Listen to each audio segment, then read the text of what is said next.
Jesus é indomesticável. Eu lembro que quando eu preguei isso, gerou escândalo para alguns. Como assim? Como é que você fala que Jesus é indomesticável? Vamos para o significado de indomesticável, aquele que não se pode domar, que não se pode deformar a sua identidade, aquele que não se pode domesticar os seus instintos ou a sua personalidade, aquele que não se pode moldar para dizer quem vai ser. Jesus, ele é indomesticável porque ninguém poderia moldá-lo, uma religião não conseguiria comprimi-lo, a perseguição não conseguiu pará-lo, o inferno não conseguiu detê-lo, a morte não conseguiu finalizar a sua história. Então ele é indomesticável porque ele é selvagem. O que é um animal selvagem? É aquele que não consegue, você não tem como mudar os instintos deles. O leão, ele é leão e pronto. Ele faz o que ele nasceu para fazer, porque é instintivo. Jesus, ele era indomesticável. Tem uma frase do Tim Keller, eu compartilhei alguns dias atrás, que falava que Jesus, ele era uma ameaça ao sistema. Você não crucifica caras legais, você crucifica ameaças. Jesus ameaçava o sistema, Jesus ameaçava a religião, Jesus ameaçava o templo, Jesus ameaçava a forma como pessoas, elas ganhavam coisas falando sobre Deus, mas não carregavam nada de Deus. Jesus, ele quando começa a estabelecer novas realidades, aqueles que falavam sobre milagres, mas não manifestavam milagres, aqueles que falavam sobre cura, mas não manifestavam cura, aqueles que falavam sobre redenção, mas não redimiam ninguém, eles começaram a ficar preocupados. Por quê? Porque ele não carrega só um discurso, ele é a própria mensagem. Jesus era uma falha no sistema. A Bíblia diz que quando ele ressuscita Lázaro, a religião entra em crise. Está na minha Bíblia e na sua. Jesus ressuscita Lázaro, os religiosos se reúnem, desesperados. Falavam entre si: precisamos pará-lo. Agora ele foi longe demais. Ele ressuscitou alguém, todo mundo vai começar a segui-lo. Os religiosos estavam desesperados. Por quê? Porque eles sabiam que o milagre de ressurreição era algo tão poderoso que só alguém em nome de Deus ou o próprio Deus poderia fazê-lo. Então, como eles não conseguiam manifestar o que Jesus manifestava, era mais fácil tentar parar o que Jesus fazia. Irmão, olha para mim, isso sempre aconteceu. Quem não consegue manifestar o que você pode manifestar vai tentar parar você. Você já viveu isso em alguma área da sua vida? Se nós vivemos, quem dirá Jesus, o Messias, o Verbo vivo.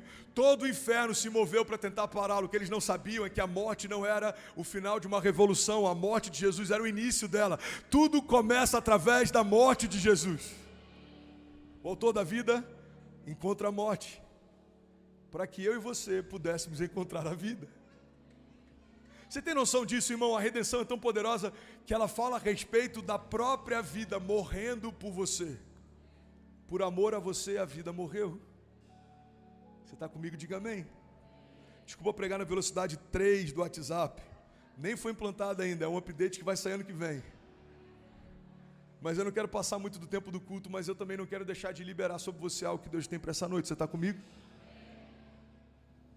Quando a gente fala sobre esse Jesus evangélico e o Jesus de Deus, a gente precisa ter um entendimento que a gente sempre parte do pressuposto que todo mundo tem a mesma cosmovisão. Quando a gente fala de Jesus, todo mundo entende Jesus da mesma forma, mas essa não é uma verdade. No Brasil, em especial, a gente enfrenta alguns desafios porque a gente abraçou alguns ditados como se fosse quase como provérbios. A gente abraçou alguns ditados como se fossem quase que alguns versículos. Um deles, por exemplo, é que todos os caminhos levam a Deus. Não são todos os caminhos que levam a Deus. A Bíblia diz que só tem um caminho que leva a Deus. Jesus é o único caminho que leva ao Pai. João 14,6. Respondeu Jesus: eu sou o caminho, a verdade e a vida, e ninguém vai ao Pai se não for através de mim. A gente costuma falar muito, ou grande parte de nós aqui costumavam falar, que todos somos filhos de Deus. Mas também não é uma verdade. Não somos todos filhos de Deus, somos todos criação de Deus. Todos fomos criados pela mão dele. Mas a partir do momento que somos salvos pelo sangue de Jesus, aí sim nos tornamos filhos de Deus. João 1,10 diz: aquele que é a palavra estava no mundo, e o mundo foi feito por intermédio dele, mas o mundo não o reconheceu. Ele veio para o que era seu, mas os seus não o receberam. Contudo, aos que o receberam e aos que creram em seu nome, deu-lhes o direito de se tornarem filhos de Deus. Essa é a parte que normalmente a igreja celebra. Os quais não nasceram por descendência natural, nem pela vontade da carne, nem pela vontade de algum homem, mas nasceram de Deus. Você sabia que essa é uma resposta até para você que talvez ouve dos seus pais que você nasceu por um erro ou por um descuido? A gente não tinha programado você, filho, acabou acontecendo. Não. A Bíblia está dizendo que você não nasceu por a vontade do homem ou da carne, mas você nasceu por um desejo do próprio Deus. Deus desejou você, Deus desenhou você, Deus formou você, e pela marca do pecado que você carregava, Deus morreu por você, para resgatar você, para redimir você. Será que alguém pode, pelo amor de Deus, dizer glória a Deus? Obrigado, Jesus, aleluia, aleluia. Deus não abortou o projeto chamado você. Porque vamos ser sinceros, a gente se esforça em todo tempo para resetar o mais rápido possível tudo que a gente erra. Dentro do movimento de startups tem um movimento que é justamente pautado em você errar rápido para você resolver rápido. A gente faz projetos com uma viabilidade mínima para ver se eles não são sustentáveis, a gente já deleta de cara. A gente tenta se esforçar o mínimo possível para manter algo que não está dando certo. Por quê? Porque a nossa mentalidade descarta o que não dá certo e quer investir naquilo que está dando certo. Mas Deus não é homem, Deus é Deus. Você tem noção que o primeiro projeto, primeiro o número serial 0001 deu errado, ele poderia ter abortado toda a linha de fabricação, mas ele falou: eu não abro mão daquilo que eu sonhei, eu prefiro que o meu filho se entregue à morte, do que abrir mão de todos os meus filhos que já foram sonhados. Irmão, olha para mim, o único filho de Deus se fez homem para que todos os homens pudessem ser feitos filhos de Deus. Deus aceitou a ideia de sentir a dor da perda de um filho, para você nunca mais sentir a dor da ausência de um pai. Evangelho é sobre isso.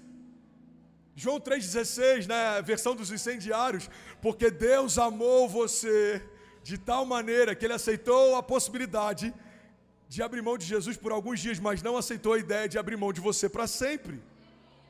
Isso é redenção. Você está comigo? Diga amém.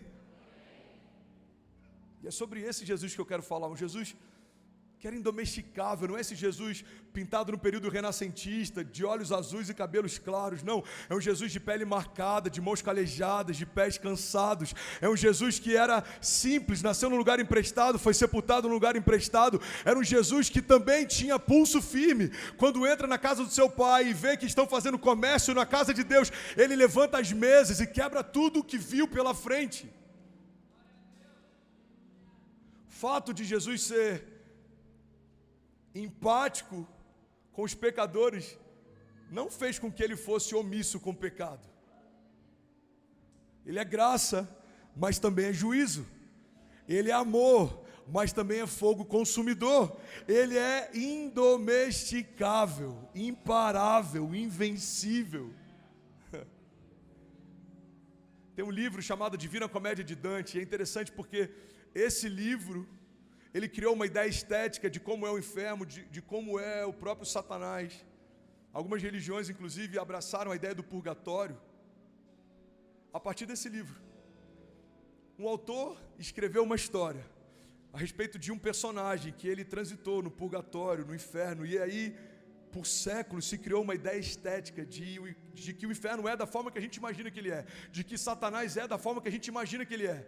Sabe essa imagem de Satanás vermelho, com uma cauda, com um tridente? Sabe essa ideia que algumas religiões abraçaram de um purgatório, um período em que a gente se santifica antes de poder ter acesso aos céus? Tudo isso não existia antes desse livro ser escrito, e tudo isso passou a ser assimilado pela nossa cultura depois que alguém escreveu. André, onde é que você quer chegar?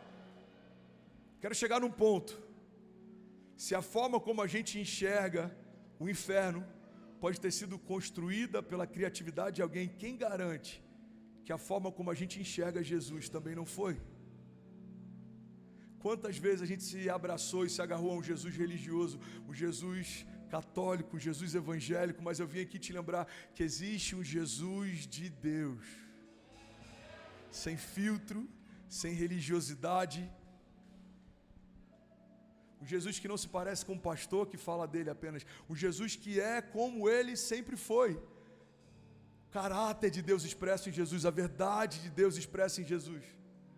Jesus é a expressão exata do Pai. Jesus é a revelação exata do Pai. Você está comigo? Diga amém. Agora a verdade, irmão, é que se o Jesus que eu enxergo não é o Jesus de Deus, como eu posso ser parecido com alguém que eu não conheço? Eu estou pregando isso porque o meu desejo é que 2023, para a nossa igreja, seja um ano em que a gente vai perseguir uma nova revelação de quem Deus é, para que a gente possa ter mais sensibilidade para entender quem Ele é, como Ele se move, o que Ele carrega, o que Ele espera de mim. Pai, quais são as suas direções para esse ano? Quais são as palavras que você tem esse ano? Quais são as portas que você abriu esse ano? Quais são os milagres que você tem para mim esse ano? Pai, o que a gente vai fazer junto esse ano? Uma igreja que carrega uma revelação de Jesus não se move por qualquer vento de doutrina. Uma igreja que carrega uma revelação de Jesus não se move por qualquer emoção. Uma igreja que carrega uma revelação plena de Jesus não vive em busca de revelação de homens, de profetas, de profetadas. Uma igreja que carrega uma revelação plena de Jesus não tem medo de tempestade, de gigantes, de desertos. Eu sei em quem eu tenho crido, eu conheço o autor e consumador da minha fé, eu sei que Ele é fiel e justo para cumprir o que prometeu, eu sei que Ele não é homem para que minta, nem filho do homem para que se arrependa, eu sei que Ele é bom e a sua misericórdia dura para sempre, eu sei que Ele cuida daquele que Ele ama enquanto dorme. Eu sei que as palavras que Ele tem não voltam vazias. Você está comigo? E aí, tudo bem? Você acabou agora de assistir um vídeo. Se você ainda não está inscrito, já se inscreve também no nosso canal, ativa esse sininho aqui embaixo de notificação e toda vez que eu fizer uma live ou estiver transmitindo uma mensagem ao vivo, você vai ser um dos primeiros a saber. Mas eu deixei mais 2 indicações aqui que eu espero que façam muito sentido para você. Então já aproveita e clica para assistir a próxima mensagem, beleza? Seja bem-vindo ao time de incendiários e eu espero de verdade que essas mensagens mudem a sua vida como elas têm mudado a minha também. Até a próxima. Valeu. Mateus 6,9, Deus ensina para a gente a oração do Pai Nosso. Tem tantos princípios poderosos nessa oração. Alguns teólogos dividem ela em 6 petições. A oração do Pai Nosso, ela é muito mais extraordinária e profunda do que a gente imagina. Ela tem uma linguagem simples, mas ela carrega princípios eternos. Alguém comigo? A oração do Pai Nosso. Pai Nosso, que estás nos céus, santificado seja o teu nome, venha o teu reino, seja feita a tua vontade, assim na terra como é feita no céu. Aí depois começam petições que é quando a gente se coloca num lugar de dependência. O pão nosso, perdoa as nossas ofensas, nos livra. Então a primeira parte da oração do Pai Nosso fala a respeito do nome, do reino e da vontade. Santificado seja o teu nome, venha a nós o teu reino e seja feita a tua vontade. A segunda parte da oração do Pai Nosso fala a respeito daquilo que é nosso. O pão nosso nos dai hoje, perdoa as nossas dívidas e nos livra. É plural. Quando reconhecemos a singularidade de Deus, acessamos a pluralidade do reino dele. Teu nome, o teu reino, a tua vontade. Quando eu entendo isso, eu acesso a pluralidade do reino, a nossa provisão, o nosso livramento, o nosso perdão. Você está comigo? Irmão, alguém que entende o reino de Deus, o poder do nome de Deus e o poder da vontade de Deus, nunca vai ter falta de pão, de livramento e de perdão. Porque está num lugar de dependência total e absoluta. A oração do Pai Nosso é marcada por petições. Jesus fala, quando forem orar, orem assim. Porque até então a religião apresentava um Deus que era o Deus dela, era o Deus dos religiosos. Mas Jesus apresenta um Pai que é um Pai Nosso. Todos aqueles que nele creem são salvos. A Bíblia diz que recebemos o espírito de adoção pelo qual clamamos Abba Pai. Irmão, guarda isso aqui. Quando Paulo fala a respeito de um espírito de adoção, ele está falando para os romanos. E no contexto da época, Os romanos, eles acreditavam que alguém que adotou um filho tinha sobre esse filho muito mais responsabilidade do que um filho gerado naturalmente. Se você fizesse algo contra um filho adotivo, a tua penalidade era muito maior do que se você fizesse algo com um filho natural. Por quê, André? Porque um filho natural, Danilo, você teve, mas um filho adotivo você escolheu ter. Filho natural nasceu, a gente se descuidou, ou a gente programou, enfim, nasceu, é o nosso filho. Mas o adotivo não, você fala, eu intencionalmente decido assumir essa criança como minha. Quando a Bíblia está dizendo que recebemos o espírito de adoção pelo qual clamamos Abba Pai, o que Paulo está dizendo para os romanos e o que a palavra está dizendo para a igreja é: quando Deus assumiu você como filho adotivo, Ele se responsabiliza por você. Ele não só criou você, como depois que você se perdeu, Ele decidiu ter você de novo. Recebemos o espírito de adoção pelo qual clamamos Abba Pai. Bom, guarda isso aqui em nome de Jesus. Se você foi adotado por Deus, se você é filho de Deus, você não vai pedir para mais ninguém, nenhuma coisa, a não ser para o seu Pai. E o que eu vou pedir, pastor? Você vai pedir o que a oração do Pai Nosso ensina: toda provisão, todo perdão e todo livramento vem do seu Pai, vem do nosso Pai. Você está comigo? Pega isso aqui. Eu vou ter que correr, talvez em algum momento a gente faz uma pregação inteira só sobre os princípios que a gente aprende no Pai Nosso. Alguém está recebendo algo de Deus aqui nessa noite, de verdade? Olha que poderoso isso aqui, irmão. O nome de Deus, o reino de Deus e a vontade de Deus. O que é o nome de Deus? O nome de Deus não é só uma palavra liberada, é um nome sobre todo nome. Existe algo tão poderoso no nome de Jesus que quando a gente libera o nome dele, não é só o nome dele que está sendo liberado, mas as realidades de quem ele é começam a se manifestar quando o nome dele é declarado. Quando a gente ora por alguém, a gente ora debaixo de uma autoridade, mas quando oramos debaixo do nome de Jesus, oramos sobre um nome que está acima de todo nome. Sobre todo diagnóstico e toda doença, cada uma delas carrega um nome. Em alguns momentos, o nome do cientista que a descobriu. Então você tem o mal de Parkinson, você tem Alzheimer, você tem doenças como câncer, você tem uma série de doenças. Todas elas são nomeadas e categorizadas. Eu tive endocardite bacteriana aguda, ou seja, é a doença e é a categoria, a forma como ela está agindo no teu corpo. Mas antes de alguém nomear uma inflamação no coração como endocardite, Deus já havia nomeado o seu filho como Messias. Então, quando o nome de Jesus é revelado sobre a vida de alguém, tanto faz os nomes que se levantaram antes, porque há um nome que está acima de cada um deles. A crise tem um nome, a pandemia tem um nome, tempestades tem um nome, fenômenos naturais tem um nome, principados têm nomes, potestades têm nomes, entidades têm nomes, mas há um nome acima de todo nome, e diante desse nome todo joelho se dobrará e toda língua confessará que só o Senhor é Deus. Então, em nome de Jesus, nós declaramos, nós ligamos, nós desligamos, nós profetizamos, nós cremos, nós nos movemos, nós existimos, e a partir desse nome tudo acontece para aquele que crê. Alguém comigo diga amém. Por isso que o princípio do Pai Nosso é, falando a respeito do nome dele: santificado seja o teu nome. Quando eu reconheço o poder do nome de Jesus, eu tenho acesso a todas as realidades do reino de Deus. Não dá para reinar com Deus sem ter entendimento do poder do nome de Jesus. Segunda coisa que a oração do Pai Nosso ensina pra gente é sobre o reino de Deus. Não dá para reinar com Deus sem entender como se move o reino de Deus. O reino de Deus é um reino de paz, justiça e alegria. O reino de Deus é estabelecido sobre a terra. Não é um reino que divide espaço, é um reino superior, está acima de toda a realidade. A gente já entendeu isso aqui na série que eu fiz sobre milagres e sobre fé. Alguém vai lembrar isso aqui? A fé não significa estabelecer uma realidade paralela. A fé significa manifestar uma realidade superior. O câncer não precisa deixar de ser câncer, mas existe uma palavra que está acima do câncer. A dívida não precisa deixar de ser dívida, mas existe uma palavra que está acima da dívida. Os nossos inimigos não precisam deixar de ser inimigos, mas existe uma palavra que está acima dos nossos inimigos. A escassez não precisa deixar de ser escassez, mas há uma palavra que está acima de todas as escassez. Então guarda isso aqui: a fé não vai necessariamente alterar a natureza do problema, a fé vai estabelecer uma natureza superior ao problema. A fé não vai necessariamente mudar a realidade do problema, a fé vai estabelecer uma realidade superior. O câncer continua sendo câncer, o problema continua sendo problema, a doença continua sendo doença, mas Deus continua sendo Deus. O nome de Jesus continua sendo o nome nome de Jesus, o reino de Deus continua inabalável. Nada mudou nos céus, nada mudou na terra. Alguém comigo aqui, diga amém.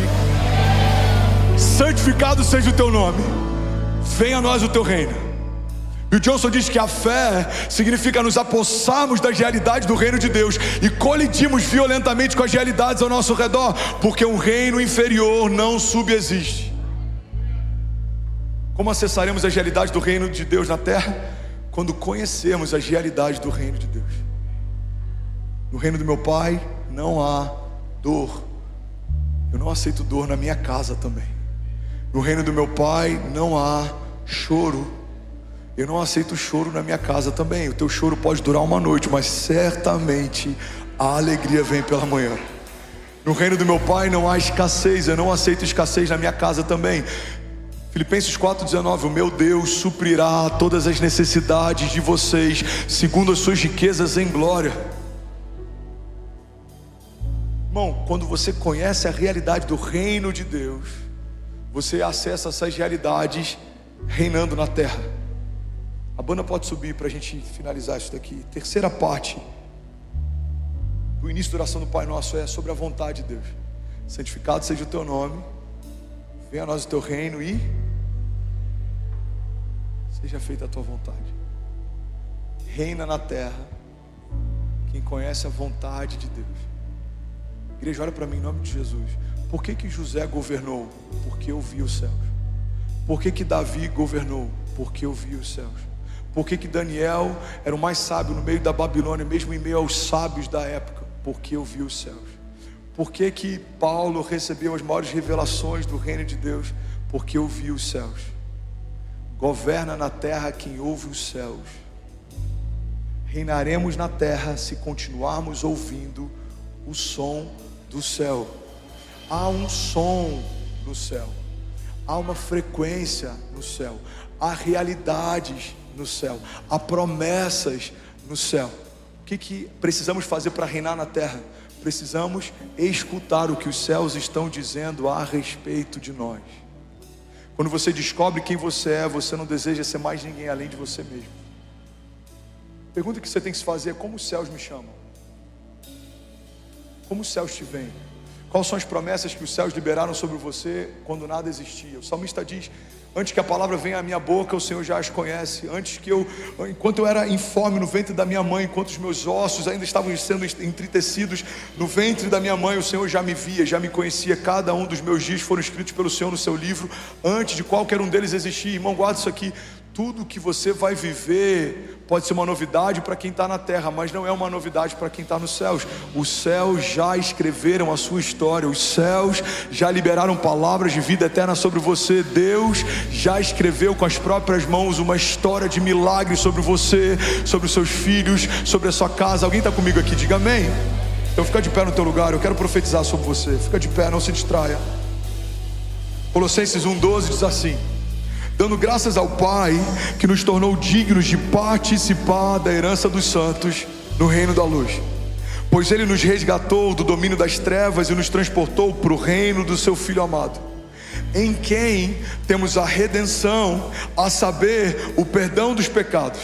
Ele é a imagem do Deus invisível, Ele é o primogênito de toda a criação, pois nele foram criadas todas as coisas, nos céus e na terra, as visíveis e as invisíveis, sejam tronos ou soberanias, sejam poderes ou autoridades, todas as coisas foram criadas por Ele e para Ele.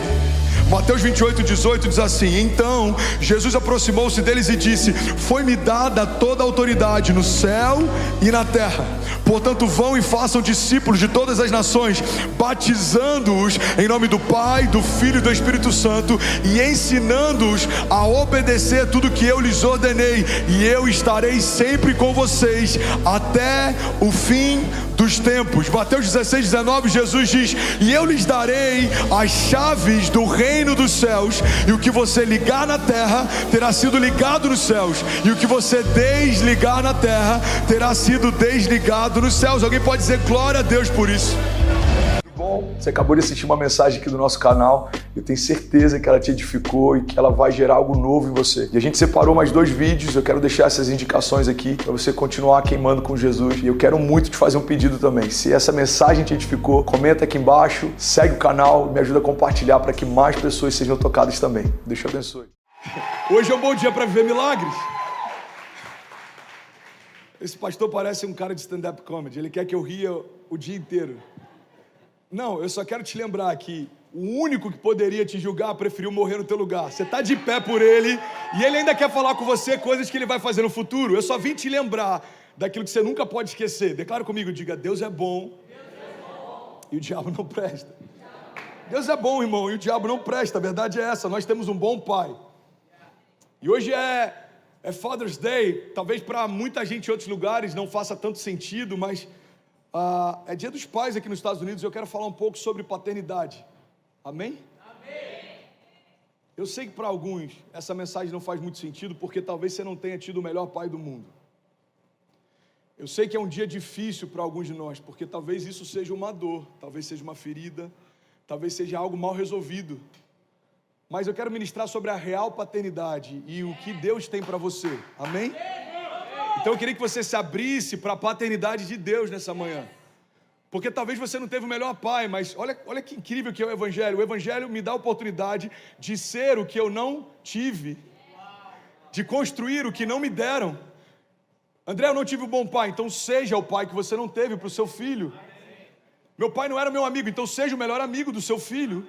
Meu pai, ele não me abençoava, não me impulsionava, então abençoa o teu filho. Você sabia que grande parte dos homens que têm problema com agressão dentro de casa, talvez involuntariamente, inconscientemente, eles espelham, eles acabam expressando comportamentos que viam nos seus pais e não gostavam quando viam. Mas aquilo fica implícito, é por isso que a gente precisa conhecer quem nós somos, para a gente começar a desbloquear algumas coisas que nós temos. Então talvez a gente está repetindo algumas coisas que a gente não gostava que os nossos pais faziam. Eu quero, em nome de Jesus, falar nessa manhã sobre uma paternidade segundo o coração de Deus. Amém? Amém. O tema da mensagem de hoje é o Pai tá on. Você pode falar comigo? Diga, o Pai tá on. O Pai tá on. All day, all time. O Pai tá on. No dia mau, Ele está lá. No dia bom, também. Quando as portas se fecham, Ele está lá. Quando as portas se abrem, também. Quando o mar está calmo, Ele está lá. Quando o mar está revolto, também. Porque a aliança que Ele fez com a criação não é uma aliança pautada em visitação.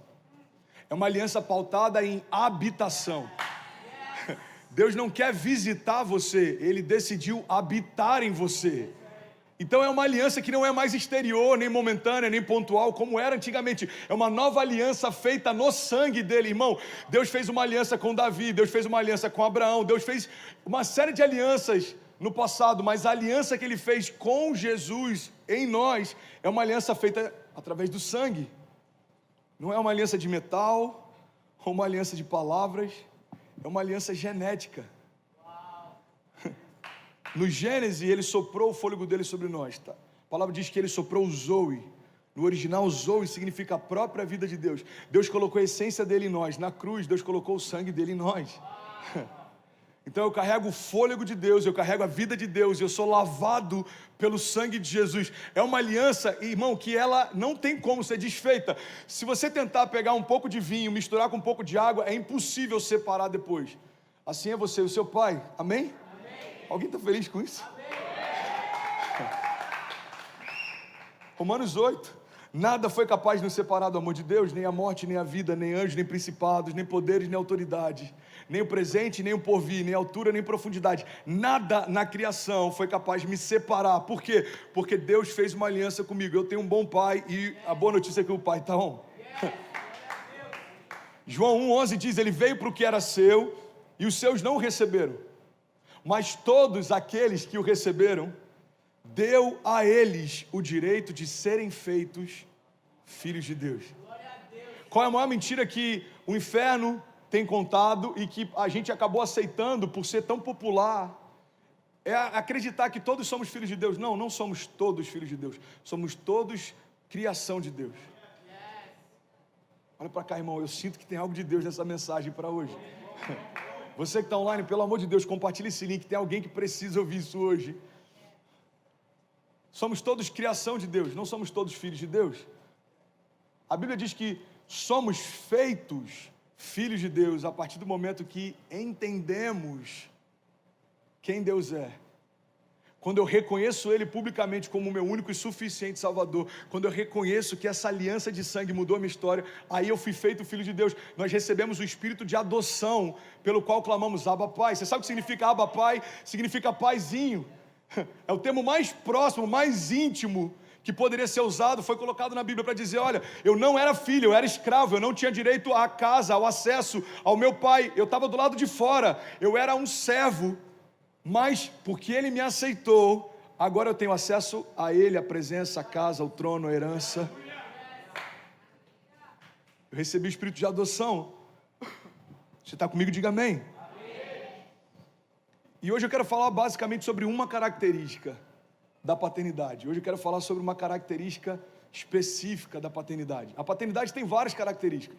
A paternidade real, ela protege, ela provê, ela dá segurança, ela impulsiona. Um pai de verdade, ele não deixa os seus filhos tensos o tempo inteiro com o que pode acontecer.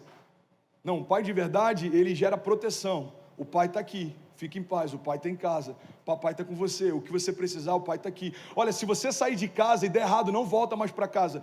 Isso daí você está quebrando uma aliança e dizendo, não conta comigo, a aliança que eu tinha com você é até aqui, não tenho mais depois daqui. Não, um pai protege, um pai provê, um pai deixa de comer se for necessário para deixar a provisão dele para o filho. Um pai deixa de dormir se for necessário para zelar o sono do filho. Quem é pai aqui sabe, principalmente no primeiro filho, a gente acorda várias vezes de madrugada para ver se o filho está respirando. Quantas vezes eu fiz isso com a Ceci? Ela está muito quietinha, aí bota a mão assim no narizinho para ver. Meu Deus, aí você bota a mão no coração, não, está tudo bem. Alguém já viveu isso aqui? Algum pai, alguma mãe?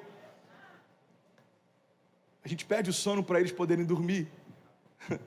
A gente abre mão de descanso para eles poderem descansar. Isso é uma paternidade de verdade, irmão. Mas eu quero falar sobre uma característica específica da paternidade nessa manhã. Alguém quer ouvir? Diga eu. Uma característica específica da paternidade é despertar grandeza. Despertar grandeza. Eu creio que um dos propósitos pelos quais Deus me trouxe para cá é despertar grandeza na parte da comunidade brasileira que Ele vai me dar voz. Se forem 1000 pessoas, eu quero despertar grandeza em 1000 pessoas. Se forem 10.000 pessoas, eu quero despertar grandeza em 10.000 pessoas. Eu não posso terminar a minha jornada aqui. Eu não sei se Deus me trouxe aqui para sempre, ou por 5 anos, ou por 10 anos. De verdade, eu não sei. Mas enquanto eu estiver aqui, eu quero incomodar você a entender que você é grande. Em Deus você é grande. Porque quando a gente chega aqui, a primeira coisa que a América faz é sufocar em nós qualquer autoconfiança que a gente tenha. E eu não estou falando de você ser soberbo, eu estou falando de você saber quem você é e caminhar à altura de quem você é. Amém? Porque a gente confunde humildade. Humildade não é pensar menos a respeito de você. Humildade é você pensar menos em você. Não é você o centro da história. Você começa a ter prazer em servir pessoas, em participar de algo maior. Mas humildade não é você se sentir menor. Então quando você chega nessa nação, e você que está em qualquer lugar do mundo, estou vendo o Reino Unido, eu quase fui deportado quando eu fui pregar na Inglaterra, 1 ano e meio atrás. Eu tive na Inglaterra e na França, e quando eu cheguei lá, tinha uma pessoa de uma outra religião na imigração, e ele ficou o tempo inteiro questionando se eu ia converter pessoas para o cristianismo. Então você que está aí, provavelmente você passou por isso quando você chegou aí também. Quando a gente chega na imigração, a primeira coisa que a gente sente, de forma inconsciente, é que tudo que você tem aqui não vale nada. Quantos documentos servem de inúmeras nações, mas do Brasil aqui não são válidas? Eu tenho o meu CPF, sei lá, desculpa, aqui pra gente não vale. Eu tenho o meu score, aqui não vale. Eu tenho, aqui não vale. O tempo inteiro a mensagem que se passa é, irmão, esquece o que você já foi, se você foi, aqui você não é nada. Você precisa recomeçar. Então você vai começar uma história, começar um score, começar a ter documentação, você vai começar. E se você provar que você está apto, a gente pode até te dar algum tipo de crédito para você crescer. Alguém concorda ou já passou por algo semelhante? Então, o que eu quero, em nome de Jesus, no tempo que Deus permitir ficar aqui, fazer com a comunidade brasileira, olha para mim, irmão, é despertar a grandeza em você.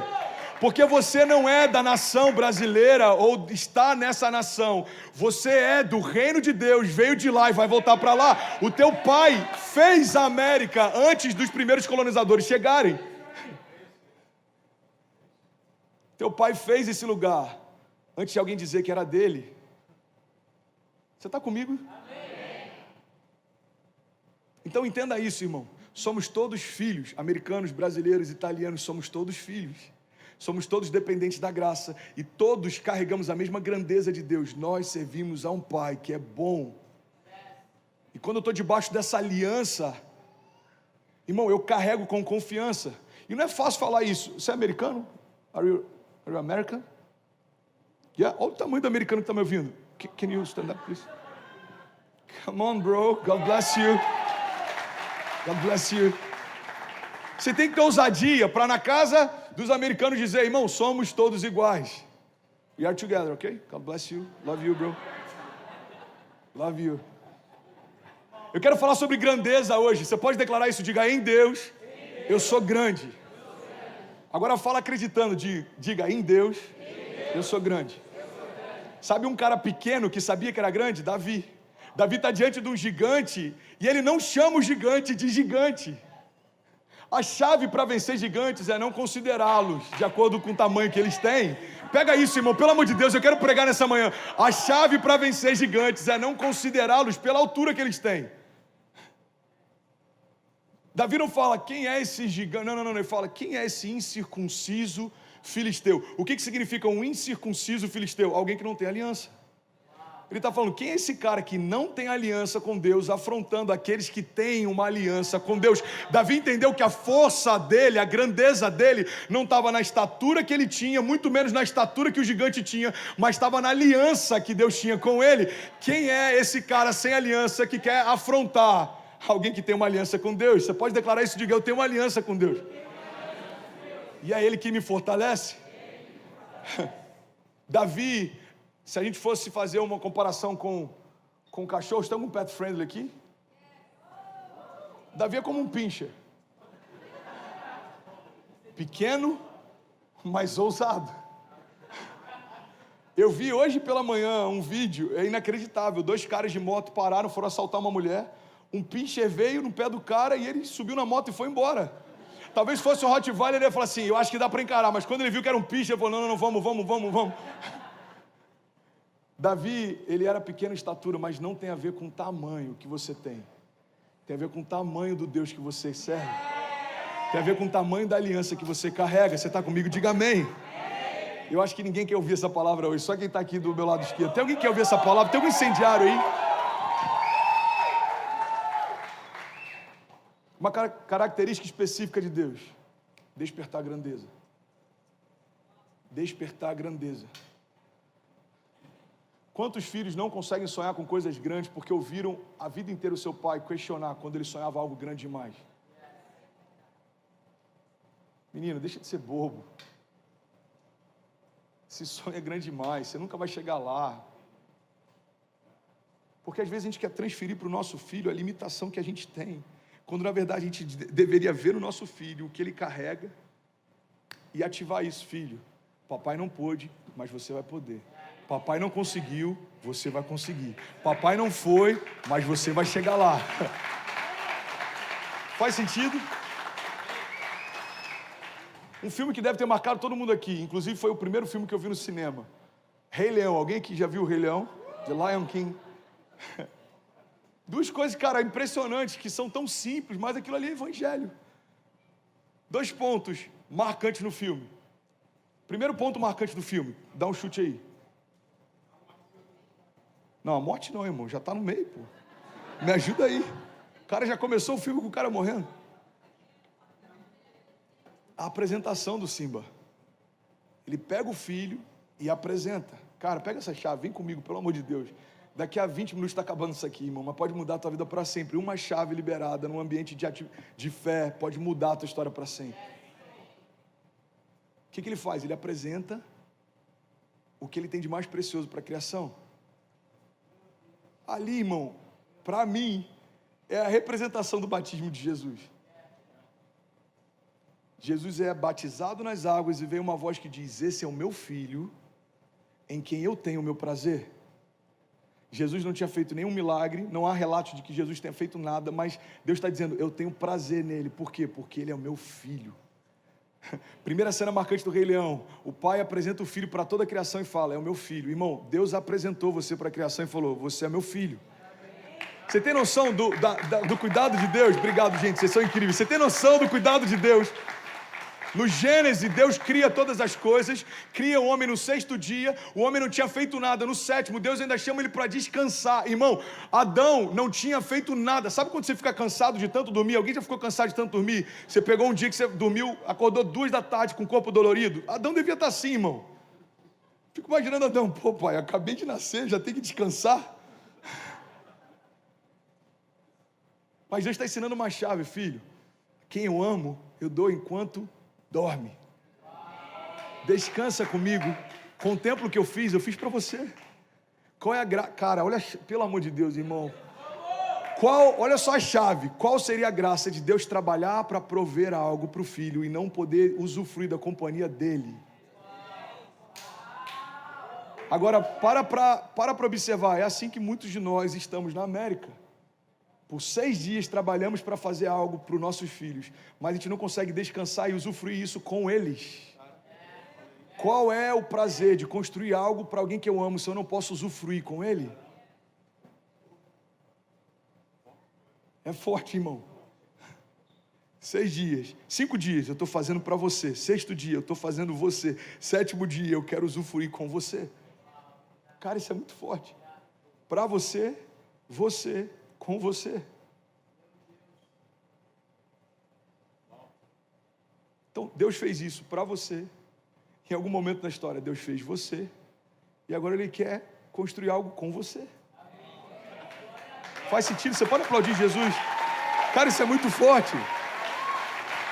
Uma geração de pais que estão se doando para dar algo para os filhos, mas não conseguem usufruir. Irmão, o capitalismo, não vou dizer América porque isso está acontecendo em vários outros lugares também, ele faz algo interessante.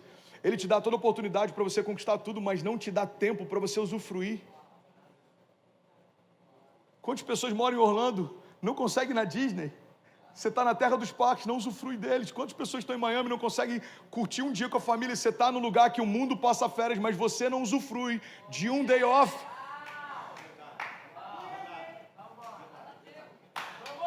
Um day off. 5 dias, fiz para você, filho. 6º dia, eu fiz você, filho. 7º dia, eu quero curtir com você, filho. Eu não abro mão disso. Amém? Então o Rei Leão é isso, ele está falando: olha, eu tenho prazer no meu filho, esse aqui é o meu filho, beleza? Só para vocês saberem, esse aqui é meu filho. Segundo momento marcante na história do Rei Leão. E a gente estuda e se dedica e mergulha. Ô Gui, e aí vai chegar em casa: como é que foi a pregação? O pastor pregou sobre o Rei Leão. Foi muito legal, ele falou sobre o Rei Leão e tal, foi interessante.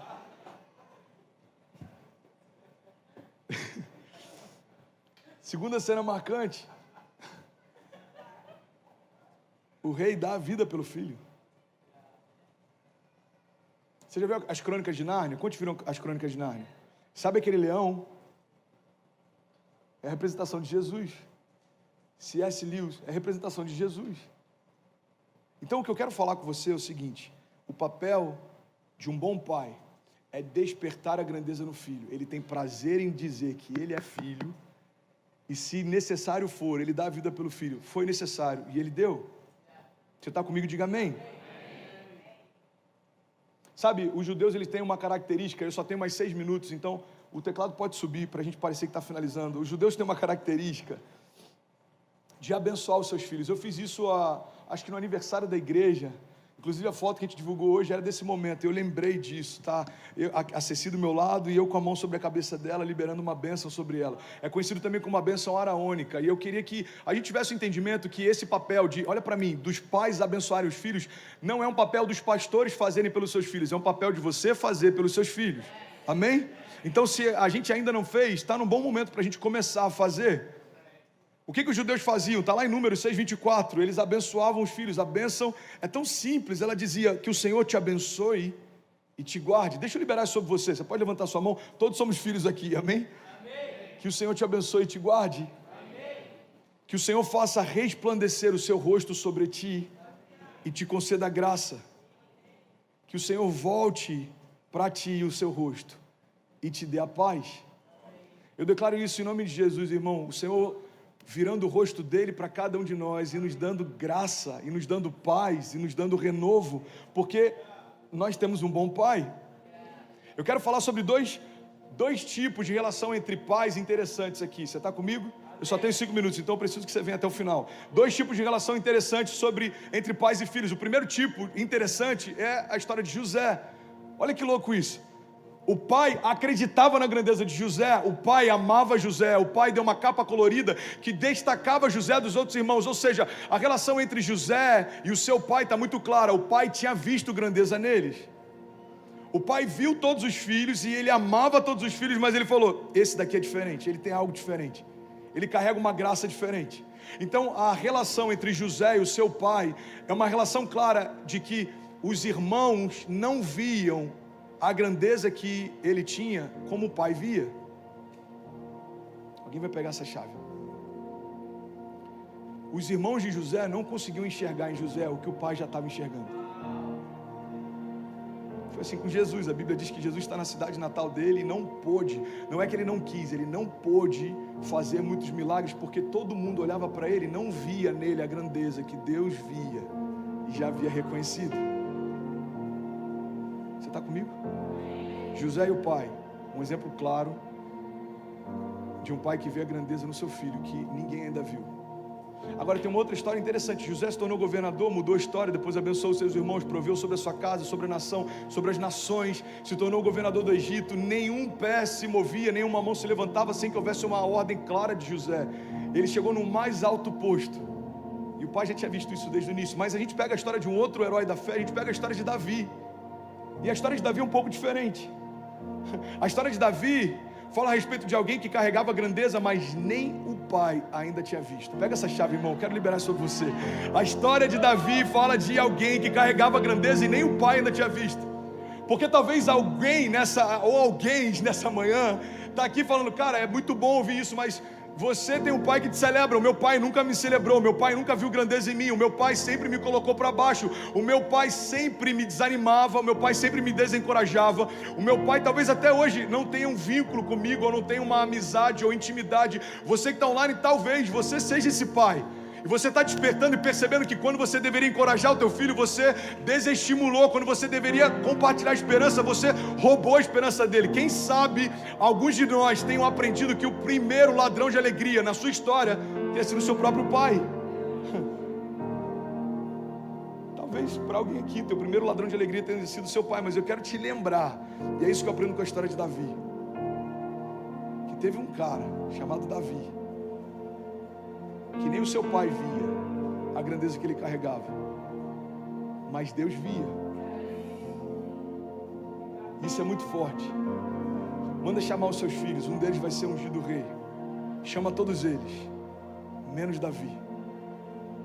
Eu imagino que com certeza o pai lembrou em algum momento. Ele não lembrou de chamar, mas no início do convite ele deve ter lembrado, mas ele descartou quando lembrou. Davi é muito pequeno, Davi não tem cara de que vai ser um guerreiro, Davi não tem como ser o próximo rei, ele é pequeno, ele é franzino, ele está no campo. Não, Davi não. O pai biológico não viu grandeza em Davi, mas o pai viu.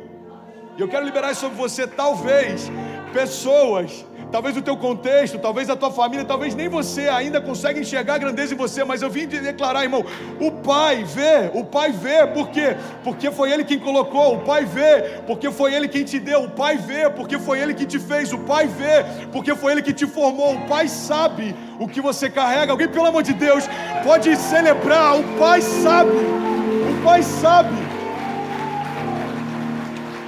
E a nossa dificuldade em celebrar isso é um sinal claro de que a gente ainda não se vê como alguém grande. A gente ainda não se vê como alguém grande, porque se visse, Talvez 70% de nós iriam dizer nessa manhã: eu sei disso, é verdade, eu vivi esse desbloqueio, é verdade. Estamos tão bloqueados a tal ponto de que na nossa teologia, olha que loucura isso, a nossa formação sociológica no Brasil teve tanta influência, e sem querer falar de religiões, não, o ponto não é esse, mas o cerne da religião que colonizou o Brasil falava tanto a respeito de lei de castidade, falava tanto a respeito de lei de pobreza. A gente era todo o tempo colocado para baixo. Você não pode ter muito. Se alguém prospera no Brasil, esse cara roubou. Se a empresa cresce, ele deve estar lavando dinheiro. Alguém já viu isso? Você compra um carro novo, tem gente que não consegue celebrar, deve estar todo financiado. Eu não gosto dessa cor, esse modelo é ruim, a suspensão desse carro é horrível. Por quê? Porque na nossa formação cultural fomos doutrinados a pensar pequeno, fomos doutrinados a nos acharmos pequenos. Mas eu vim te lembrar que antes do Brasil ser formado, Deus já era Deus. Antes de você ser formado, Ele já era Deus. Então não tem a ver mais, a gente tem que ter essa ruptura. Não tem a ver com a minha origem social, cultural, não tem a ver com a minha geografia, não tem a ver com a minha família. Como assim, André? Não tem a ver. Porque se você sofreu um abuso em casa, não significa que o pai tinha projetos de abuso para você. Se você foi desestimulado em casa, não significa que o pai queria desestimular você, irmão. Nem sempre aquilo que nos rodeia é um reflexo daquilo que Deus preparou para nós. A gente precisa entender que quando o Evangelho entra, o reino de Deus se revela. Então, aquilo que eu era ficou para trás e começa a ser gerado quem Deus sempre quis que eu fosse.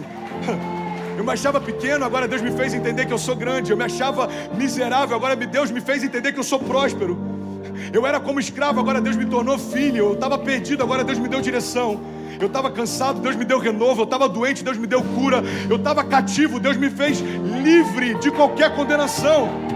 Pelo amor de Deus, alguém está aqui comigo nessa manhã?